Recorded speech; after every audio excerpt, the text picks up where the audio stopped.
है तो दिखेगा।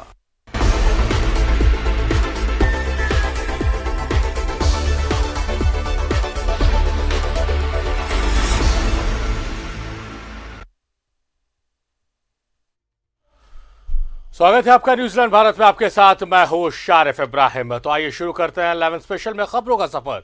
सुप्रीम कोर्ट ने झारखंड के देवघर के बैद्यनाथ मंदिर में श्रद्धालुओं को सीमित संख्या में जाने देने की बात कही है। कोर्ट ने झारखंड सरकार को यह सुझाव दिया है कि उसे इस बारे में व्यवस्था बनानी चाहिए। श्रद्धालुओं को ई टोकन जारी करना भी एक तरीका हो सकता है। कोर्ट ने कहा है कि आने वाले पूर्णमासी और भादो महीने में नई व्यवस्था लागू करने की कोशिश की जाए। सुप्रीम कोर्ट ने कहा है कि मंदिर में ई दर्शन करना नहीं होता है। कोरोना संकट काल में सुप्रीम कोर्ट ने ये अहम टिप्पणी झारखंड के देवघर में बाबा बैद्यनाथ मंदिर में भक्तों को दर्शन के लिए केवल ई दर्शन के जरिए दर्शन करने की इजाजत होने पर की। सुप्रीम कोर्ट ने झारखंड सरकार से पूछा है कि पूरे देश खुल रहा है, केवल मंदिर, मस्जिद, चर्च और दूसरे धार्मिक स्थल क्यों बंद है? महत्वपूर्ण दिनों में उन्हें खुलना चाहिए। झारखंड की तरफ से वरिष्ठ वकील सलमान खुर्शीद ने कहा कि राज्य में कोरोना के मामले बढ़ रहे हैं, इसलिए राज्य सरकार ने यह आदेश दिया है कि सभी धार्मिक स्थल फिलहाल बंद रखे जाएं। आने वाले समय में हो सकता है राज्य में पूरी तरह से लॉकडाउन लगा दिया जाए।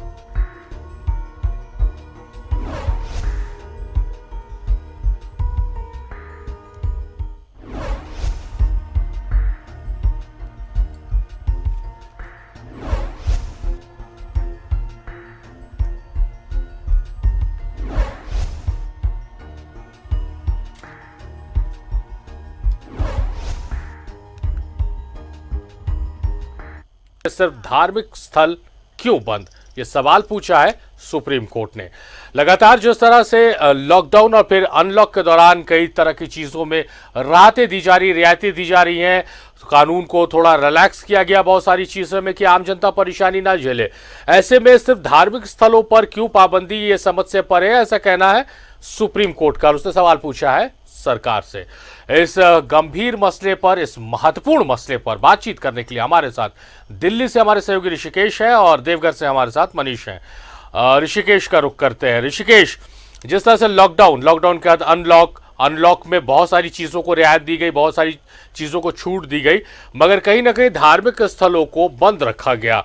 इसकी जरूरत महसूस की सुप्रीम कोर्ट ने कि अगर नियम कायदे कानून के साथ मार्केट खोला जा सकता है, व्यवसाय खोला जा सकता है, तो गाइडलाइंस के साथ धार्मिक स्थल को क्यों नहीं खोला जा सकता? ये सवाल पूछा है झारखंड सरकार से और बेहद ही लाजमी सवाल है ये।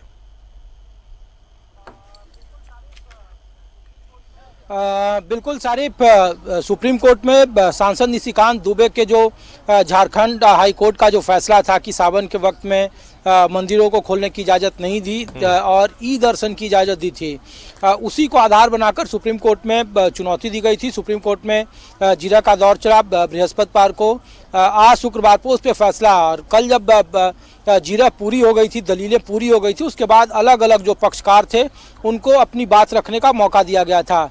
आज जब बात अपनी रख रहे थे, झारखंड सरकार से सलमान खुर्शीद सरकार की तरफ से पक्ष रख रहे थे और उसमें बिल्कुल सीधा लाइन दिया गया। जब झारखंड सरकार की तरफ से कहा गया कि कोरोना संक्रमण का खतरा ज़्यादा है और ऐसे में सरकार कोई रिस्क नहीं ले सकती है क्योंकि ये गृह मंत्रालय का गाइडलाइन है, तो सुप्रीम कोर्ट ने तुरंत टिप्पणी की और कहा कि अगर अनलॉक 3 की प्रक्रिया में है और अगर बहुत सारी जरूरी चीज़ों को आप रियायत दे रहे हैं तो फिर ऐसा संभव नहीं है कि धार्मिक प्रतिष्ठानों को आप छूट नहीं दे सकते हैं।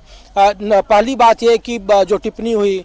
दूसरा, सुप्रीम कोर्ट ने कहा कि चूंकि आस्था का सवाल है और अगर आप ई दर्शन की इजाजत दे रहे हैं तो ई दर्शन जैसा कोई धार्मिक प्रतिष्ठानों में कोई चीज नहीं है। आप पहले ये प्लान करें, बताएं कि क्या आप ई कूपन की व्यवस्था नहीं कर सकते हैं क्या। तीसरी बात सुप्रीम कोर्ट ने कही कि आप सीमित संख्या में भक्तों को सीमित संख्या में आप एक नंबर दें और उसके आधार पर और कुछ खास मौके पर आप आयोजन, खास करके मंदिर या धार्मिक प्रतिष्ठानों को खोले जाने की इजाजत दें। तो ये बिल्कुल अब तय हो गया है कि जो सावन का आखिरी सोमवारी है उस दिन लगभग ये तय है कि भगवान भोले का दर्शन लोग करेंगे, बैजनाथ धाम और बासुकीनाथ मंदिर खुलेंगे। और बाकी जो कि भादों के महीने में भीड़ जब कम हो जाएगी तो कुछ खास मौके पर धार्मिक प्रतिष्ठानों को कोरोना का जो गाइडलाइन है गृह मंत्रालय का, उसको मानते हुए उसको तैयार करने की बात कही गई है। लेकिन सुप्रीम कोर्ट ने पूरा फैसला राज्य सरकार के विवेक पर छोड़ा है कि आपको ये तैयारी करनी है, आप अपने प्रशासन, अपने मंदिर परिषद, इन सब चीज़ों को समन्वय करके और इसे आप लागू करें। दूसरा जो पक्षकार था, जो पंडा समाज है देवघर मंदिर में, वहाँ के बारे में कहा गया कि जब वहाँ मंदिर के पुजारी होंगे, पंडों की तादाद बढ़ी होगी, तो उनके परिवारों का संक्रमण भी बढ़ेगा और उनके परिवार में संक्रमण बढ़ेगा तो फिर शहर में संक्रमण बढ़ेगा और कम्युनिटी स्प्रेड का खतरा ज़्यादा है। जब सलमान खुर्शीद से हमने बात की, जब डिसीजन आया सुप्रीम कोर्ट में, तो उन्होंने बिल्कुल साफ शब्दों में कहा कि ये राज्य सरकार के विवेक पर निर्भर करता है। राज्य सरकार को कहा गया है कि आप अपनी सहूलियत के हिसाब से कोरोना के गाइडलाइन को ध्यान में रखते हुए कुछ खास मौके पर आप धार्मिक प्रतिष्ठानों को खोलने की इजाज़त दे दें। ये एक पक्ष है इस आज पूरे सुनवाई का। और उसके बाद देवघर से सांसद निशिकांत दुबे ने कहा कि अब झारखंड के सरकार को इस्तीफा दे देना चाहिए, मुख्यमंत्री को ये करारा तमाचा है। दूसरा पक्ष इसका ये है कि चूंकि शारिफ, हम आप जानते हैं कि जो संविधान में मौलिक अधिकार हैं और मौलिक अधिकारों में ये जब संशोधन हुआ 368 में, तो अध्याय 20 जो संविधान का कहता है, और उसमें है कि अगर मौलिक अधिकारों को खतरा होता है तो ये किसी भी व्यक्ति का, एक आम नागरिक का अधिकार है कि वो सीधा सुप्रीम कोर्ट में जाए और सुप्रीम कोर्ट उसको बगैर किसी लाग लपेट के सुनेगा। तो ये जो प्रक्रिया थी वो इसी वजह से थी कि मौलिक अधिकार हैं, जिसमें धार्मिक आज़ादी की बात किया जाता है या धर्मनिरपेक्षता की बात, पंथ निरपेक्षता की बात कही जा रही है, सभी धर्मों को आदर के साथ अपने तरीके से आज़ादी दी गई है, ये डिफाइन है। और सुप्रीम कोर्ट ने उसको भी आधार बनाया और जब उसने कहा कि आप जब सभी चीजें खुल रही है तो सिर्फ धार्मिक प्रतिष्ठानों पर बंदिशें नहीं लगा सकते हैं, इसीलिए आपको इसमें रियायत देना होगा। और फिर उसके बाद सावन के आखिरी सोमवार या फिर भादों में यार जो भी आपका महीना है उसमें सरकार को व्यवस्था करनी है और इस प्रतिष्ठान को खोला जाना है। तो ये आप जरूर कह सकते हैं कि आस्था का सवाल था और सुप्रीम कोर्ट ने उस पर मुहर लगाई है। एक बड़ी राहत की बात है क्योंकि बहुत सारे धार्मिक प्रतिष्ठानों की तरफ से और जो और पक्षकार थे उन लोगों ने भी अपनी बातें रखी, लेकिन सुप्रीम कोर्ट का आदेश है कि अब धार्मिक प्रतिष्ठान खुलेंगे खास मौके पर, खास एहतियात के तौर पर। जाहिर तौर पर ऋषि के जो बातें सुप्रीम कोर्ट ने कही है उसका पालन अगर नियम के साथ, जब मार्केट्स खुल सकते हैं, तमाम कार्यालय खुल सकते हैं, तमाम चीजें खुल सकती हैं, तब ये हो रहा है जब संक्रमण बढ़ रहा है। झारखंड में संक्रमण बहुत तेजी से बढ़ रहा है और उस दौरान सारी चीज़ों को खोल दिया गया, मार्केट्स खुल गए हैं। ऐसे में धार्मिक प्रतिष्ठान जो है, धार्मिक स्थल जो है, उनको बंद करना कहीं से समझ से परे है, क्योंकि अगर कायदों के साथ, नियम के साथ जिस तरह से अभी भी दुकानें खुल रही हैं मार्केट में और नियमों का पालन नहीं हो रहा है तो लगातार नोटिस किया जा रहा है, शो कॉज किया जा रहा है, फाइन हो रहे हैं, 3 दिन के लिए दुकानें बंद करा दी जा रही हैं। तो लोग इस चीज़ को समझ रहे हैं, इस मामले की गंभीरता को समझ रहे हैं कि अगर हमने नियम नहीं माना तो हमारे खिलाफ कार्रवाई होगी। तो ऐसे में मंदिर में कोई दूसरे लोग नहीं आएंगे, श्रद्धालु आएंगे, श्रद्धा लेकर आएंगे या किसी भी धार्मिक स्थल पर श्रद्धालु पहुंचेंगे तो उन्हें पता है कि नियम कायदे कानून क्या है और किस तरह से उसे पालन करना है। तो एक महत्वपूर्ण बातें कही, एक महत्वपूर्ण सवाल पूछा है सुप्रीम कोर्ट ने। मनीष हमारे सहयोगी हमारे साथ देवघर से जुड़े हुए हैं। मनीष, जिस तरह से आपने रिपोर्ट्स भेजी थी कि जब सावन की शुरुआत हुई थी तो तमाम बॉर्डर्स को सील कर दिया गया था, वहां पर पुलिस प्रतिनियुक्त किया गया था और लोगों को समझा रहे थे, लोग जबरन जो अंदर आना चाह रहे थे दर्शन के लिए बाबा भोलेनाथ के, उन्हें मना किया जा रहा था। वैसे में उन तमाम लोगों के जो बॉर्डर्स पे, जहां बॉर्डर सील किया गया, वहां पर पड़े रहे इंतजार में कि काश हम बाबा के एक दर्शन कर लेंगे, उनके लिए बहुत बड़ी राहत ये आई है सुप्रीम कोर्ट की तरफ से। मनीष, बिल्कुल ये राहत वाली खबर हो सकती है, लेकिन सुप्रीम कोर्ट ने साफ कहा है कि ये राज्य सरकार के विवेक पर निर्भर करता है, ये निर्णय लेना है राज्य सरकार को। देखिए शरीफ, हम आपका वक्त लेंगे, मेरे साथ कई मेहमान यहाँ खड़े हैं। सबसे पहले हमारे बगल में पंडा धर्म सिंह सभा के महामंत्री हैं और उसके साथ साथ उस सभा से और लोग भी हैं। इसके अलावा व्यवसायी संघ से भी हैं, होटल व्यवसायी से भी हैं और व्यवसायी, क्योंकि इनका मैं चर्चा इसलिए कहना चाहता हूँ कि जब श्रावणी मेला पर संशय बरकरार था तब इन लोगों ने कटोरे लेकर लेकर के टावर चौक पे खड़े हुए थे कि भाई श्रावणी मेला होना चाहिए या फिर बाजार खोलना चाहिए, लॉकडाउन नहीं होना चाहिए। लेकिन क्या आज स्थिति है, हम आपको बता दें एक बार अपने दर्शकों को कि आज के डेट में, आज जो शाम की जो रिपोर्ट है उसमें 119 लोगों को देवघर में नए मामले हैं जो संक्रमित है, जिसमें सिविल कोर्ट के कई हुए हैं, आपको एनएम के हैं, डीटीओ ऑफिस से हैं और कई लोग हैं, डॉक्टर भी हैं के पास। तो सीधे पर हम इनसे जानेंगे कि क्या लगता है कि हम तैयार हैं कि अगर बाबा धाम खोले या मंदिर खोले जाए। आज के संदर्भ में अगर देखा जाए तो देवघर का स्थिति जो है बहुत ही भयावह है। यहाँ पर देखिए कि जो हमारा मेन ब्रांच एसबीआई का है वहाँ भी लोग संक्रमित पाए गए हैं, बंद कर दिया गया है। नगर थाना बंद कर दिया गया है, देवघर कोर्ट बंद कर दिया गया है, एलआईसी ऑफिस बंद कर दिया गया है। गणेश मार्केट जो हमारा देवघर में सबसे बड़ा मार्केट है वहाँ भी लोग संक्रमित निकले हैं। तमाम मोहल्ले 3600 वार्ड में लगातार निकल रहे हैं और आज का स्थिति है कि 109 लोग संक्रमित आज के दिन में जो है शुक्रवार को रिपोर्ट आया है। तो इस स्थिति में जो है श्रावणी मेला लगाना या जो है मंदिर को खोलना, इसका भयानक परिणाम होगा। हम तो कहेंगे कि सभी राजनीतिक दल जो है राजनीति से ऊपर उठ के जो है इस पर सोचे कि और स्थिति भयावह हो जाए। और भाजपा के नेता अगर चाहते हैं कि मंदिर खुले तो हम सबसे पहले बोलेंगे कि प्रदेश अध्यक्ष जो भाजपा के हैं दीपक प्रकाश जी, वो मंदिर गर्भगृह को संभाले, सिर्फ एक दिन संभाले। अब बाद में भी जो है मंदिर गर्भगृह के बाहर जिलाध्यक्ष जो हैं अभी विधायक जी बने हैं नारायण दास जी, उनको दिया जाए और तमाम सांसद विधायक को दरदमारा तक जो है लाइन करने के लिए दिया जाए। ये कड़ाक है। आप लोग कटोरा लेके कह रहे थे कि भाई लॉकडाउन खोला जाए, अब सरकार हो रहा है कि अब खोला जाए, तो क्या आपकी क्या प्रतिक्रिया, क्या लगता है? देखिए जून माह में हम लोगों ने कटोरा लेके भीख मांगा दुकान खोलने के लिए, लेकिन अभी जुलाई में स्थिति यह है कि हम लोग चाह रहे हैं कि सरकार 1 महीने का पूर्ण लॉकडाउन कर दे।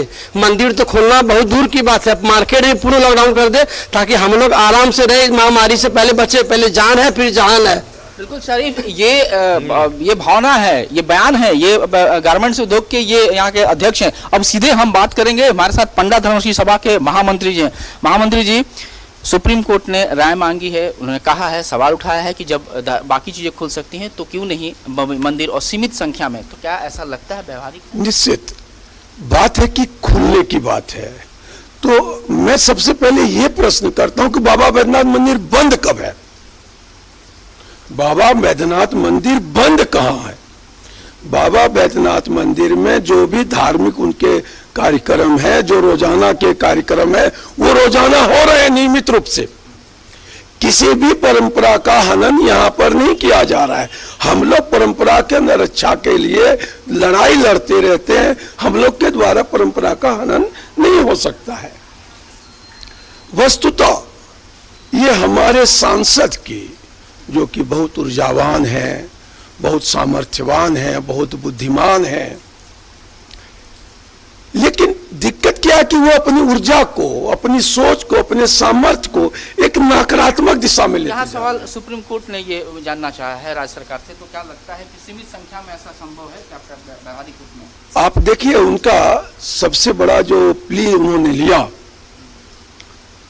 कि 30,000 लोग रोज पूजा कर रहे हैं। आप हमारे बाबा बैद्यनाथ मंदिर का गर्भगृह की स्थिति देखें, 28 बाय 28 का एक छोटा सा रूम है। एक बार में कितने आदमी वहां जलार्पण कर पाएंगे? 1 मिनट में कितने लोग पूजा कर पाएंगे और 1 घंटे में कितने लोग पूजा कर पाएंगे? 30 लाख लोगों को पूजा करने में कितना समय लगेगा?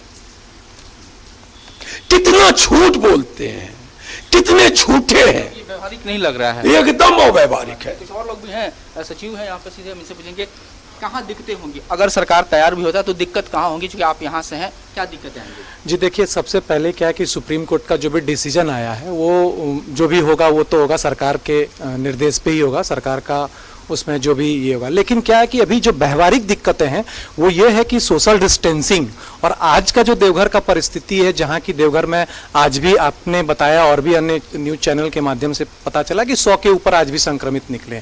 ये जो है ना, ये सामाजिक संक्रमण का रूप लेता जा रहा है और जब लोग बाहर से आएंगे या अन्य लोग जब आएंगे और हम जब संपर्क में आएंगे तो ये पूरी तरह से स्प्रेड होगा। ये कहीं से व्यवहारिक नहीं है कि सोशल डिस्टेंसिंग या अन्य उपायों के जरिए पूजा हो सके। यह जो वर्चुअल दर्शन हो रहा है, इससे भी काफ़ी लोग संतुष्ट आनंदित हैं। हैं। आप देख रहे होंगे अखबार में रोज आता है कि आज 80,000 लोगों ने किया, सभी लोग आनंदित हैं, बहुत कुछ है।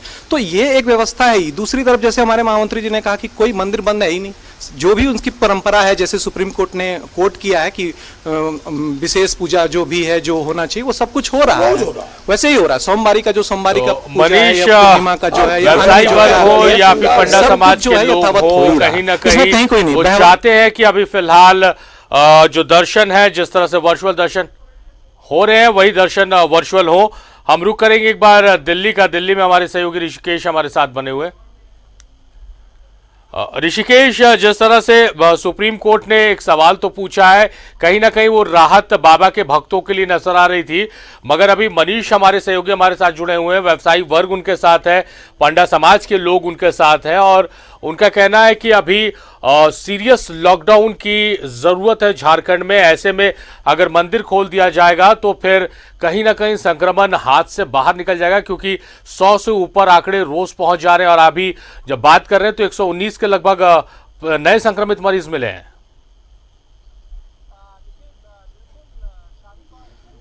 देखिए बिल्कुल शारिक, और यही सवाल बार बार झारखंड सरकार की तरफ से सलमान खुर्शीद उठा रहे थे। सुप्रीम कोर्ट को उन्होंने कहा जो बातें वहाँ के समाज, जो पंडा समाज या जो वहाँ के आम व्यापारी वर्ग कह रहे हैं, वह उन्हीं भावनाओं को सुप्रीम कोर्ट में रखा गया। लेकिन सुप्रीम कोर्ट ने पूछा कि अगर आप अन्य जगहों पे धार्मिक प्रतिष्ठान, अगर आप धीरे धीरे पटरी पर लाने के लिए अनलॉक की प्रक्रिया शुरू कर रहे हैं, जब लॉकडाउन था तब तो धार्मिक प्रतिष्ठान नहीं खुले, उसमें कोई बात नहीं थी, कोई दिक्कत नहीं थी।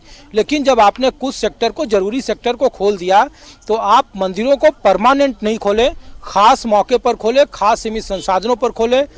जब अनलॉक की प्रक्रिया शुरू हुई और दिल्ली में जब हम लोग रिपोर्टिंग कर रहे थे, कालका मंदिर हो या फिर अन्य मंदिर हो, बिरला मंदिर हो या फिर यहाँ के अन्य मंदिर हो, तो पहले वहाँ स्थानीय प्रशासन की तरफ से व्यवस्था कराई गई सारी। वहाँ पे मशीन लगाई गए, सैनिटाइजिंग के फुहारों वाली मशीन, वहाँ प्रसाद और फूल की बिक्री पर रोक लगा दी गई, बिल्कुल कोई आवाजाही नहीं थी। सोशल डिस्टेंसिंग के लिए घेरा बनाया गया, कम से कम 6 फीट की दूरी रखी गई। जो स्कैनिंग, जो थर्मल स्कैनिंग थी, वो सब तमाम एहतियात जो वो उसके तहत की जा रही है। इसीलिए सुप्रीम कोर्ट जाहिर तौर पर ऋषिकेश, अगर तमाम जो बार बार हम कह रहे हैं कि जो गाइडलाइंस है उसका पालन करते हुए ये संभव है, ये किया जाना चाहिए हमारी समझ से। हालांकि ये सुप्रीम कोर्ट ने सवाल पूछा है और इस सवाल के जवाब में सरकार की क्या कुछ राय रहती है, सरकार की क्या कुछ समस्याएं रहती है, सरकार की क्या कुछ मजबूरियां रहती है, ये सरकार बताएगी। फिलहाल आपका बहुत बहुत शुक्रिया ऋषिकेश। मनीष, आपका भी बेहद शुक्रिया। आप दोनों ही सहयोगी महत्वपूर्ण चर्चा में महत्वपूर्ण जानकारियों के साथ हमारे साथ जुड़े रहे। आप दोनों ही सहयोगियों का बहुत बहुत शुक्रिया। तो यार रुकेंगे एक छोटे से ब्रेक के लिए, ब्रेक के उस पार भी खबरों का सफर जारी रहेगा।